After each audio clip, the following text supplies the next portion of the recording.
En el caso de regalías mineras, ¿qué es lo que se impugnaba? Se impugnaba pues la norma, el artículo 1, 2, 3, 4 y 5, me parece, de la norma de regalías mineras, ¿correcto?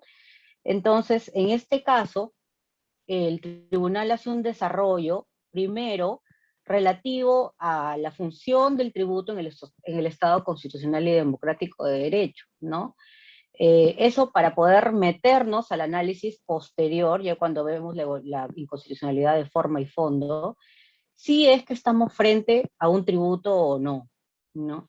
El Tribunal Constitucional no se ha cerrado, no se ha enfocado mucho en las normas, por ejemplo, en las normas, por ejemplo, del Código Tributario, porque me parece que la norma segunda dice los principales tributos son, ¿no?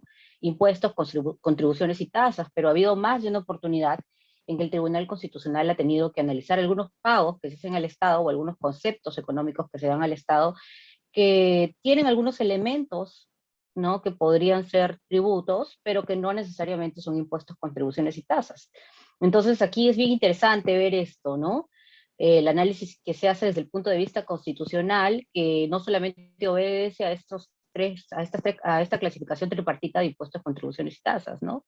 Y creo que la regalía es uno de esos casos. Otro caso es el pago al FONAVI, otro caso es los peajes, y algunos más que se me escapan seguramente en este momento. Bien, luego hace el desarrollo del contenido de lo social en en el Estado y los particulares, de acuerdo a nuestro modelo económico, artículo 58 constitucional, en el que no me voy a detener.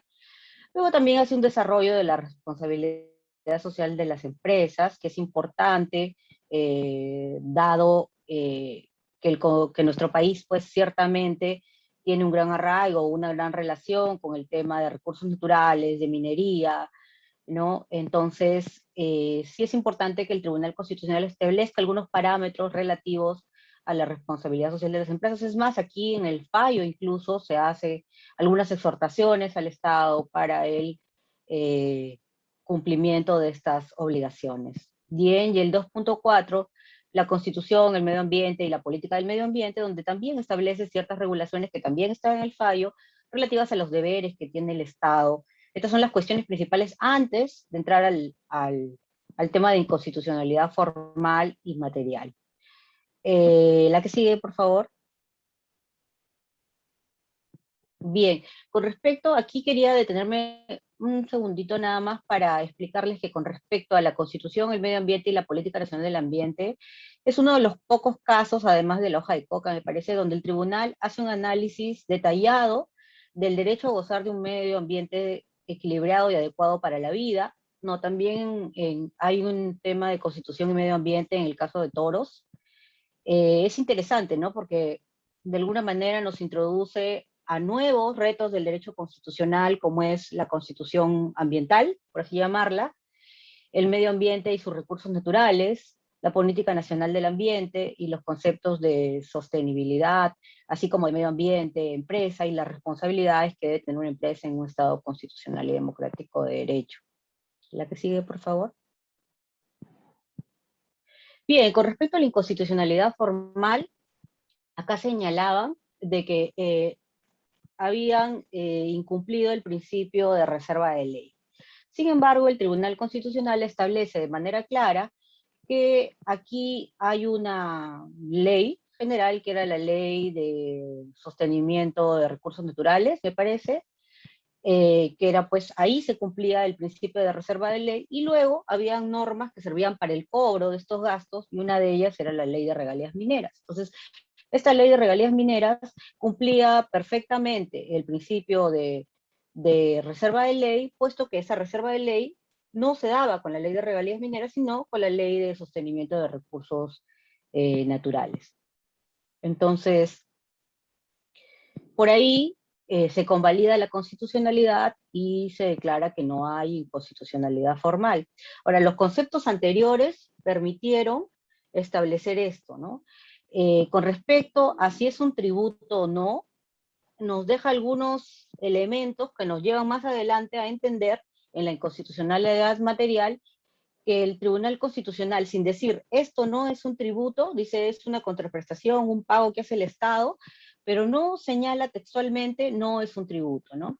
Sin embargo, hay conceptos de pago al Estado que también están sujetos a algunas exigencias de la Constitución. Todo pago que es el Estado y que no necesariamente es un tributo y no necesariamente es un principio constitucional tributario.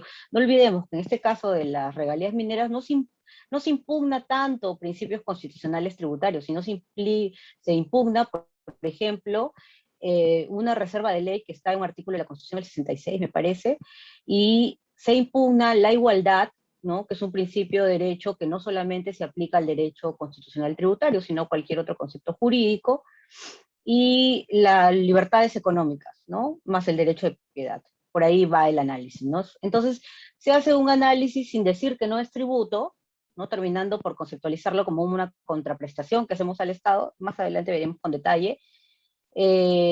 Luego se hace un análisis del principio de igualdad con sus tres subprincipios, el test de proporcionalidad que utilizamos nosotros para evitar ese análisis meramente humano, sino utilizamos herramientas técnicas que nos permiten, a través de este test de proporcionalidad, determinar si un concepto vulnera o no el derecho de igualdad. ¿De acuerdo? Luego hace un análisis de las regalías y el derecho de propiedad, y el análisis de la presunta vulneración de las libertades económicas por determinar, también convalidando la constitucionalidad de las regalías mineras desde el punto de vista material. La que sigue, por favor. Bien, en el fallo podemos entender un poco, acá está la ruta para que vean la sentencia de la 0048-2004 ahí. Bueno, se declara infundada la demanda, como les decía, eh, tanto por la forma como por el fondo, y se dan una serie de exhortaciones, ¿no?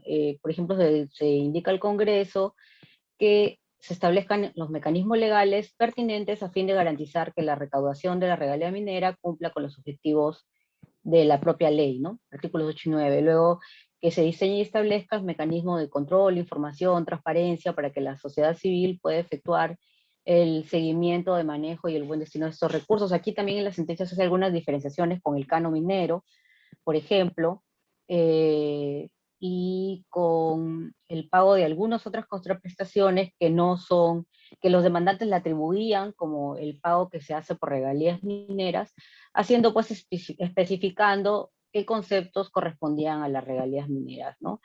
También se dicen que se integre en la distribución de estos recursos que se recogen por regalías mineras a las Fuerzas Armadas y a la policía, puesto que cumplen pues un fin de seguridad para los ciudadanos, y exhortar pues a la Contraloría General de la República que se supervise a los gobiernos regionales y locales, quienes también tienen potestad tributaria, a usar estos recursos con responsabilidad. Respecto del cumplimiento o de la ejecución de la sentencia del Tribunal Constitucional, es un tema de arduo debate que no vamos a tocar hoy día, pero que merece ser mencionada y dejarse en el tintero, ¿no? La que sigue, por favor. Bien, aquí solo para conceptualizar lo que indicaba la ley 28258. La regalía minera es la contraprestación económica, es así como la define el Tribunal Constitucional, que los sujetos de la actividad minera pagan al Estado por la explotación de los recursos minerales metálicos y no metálicos. La que sigue, por favor.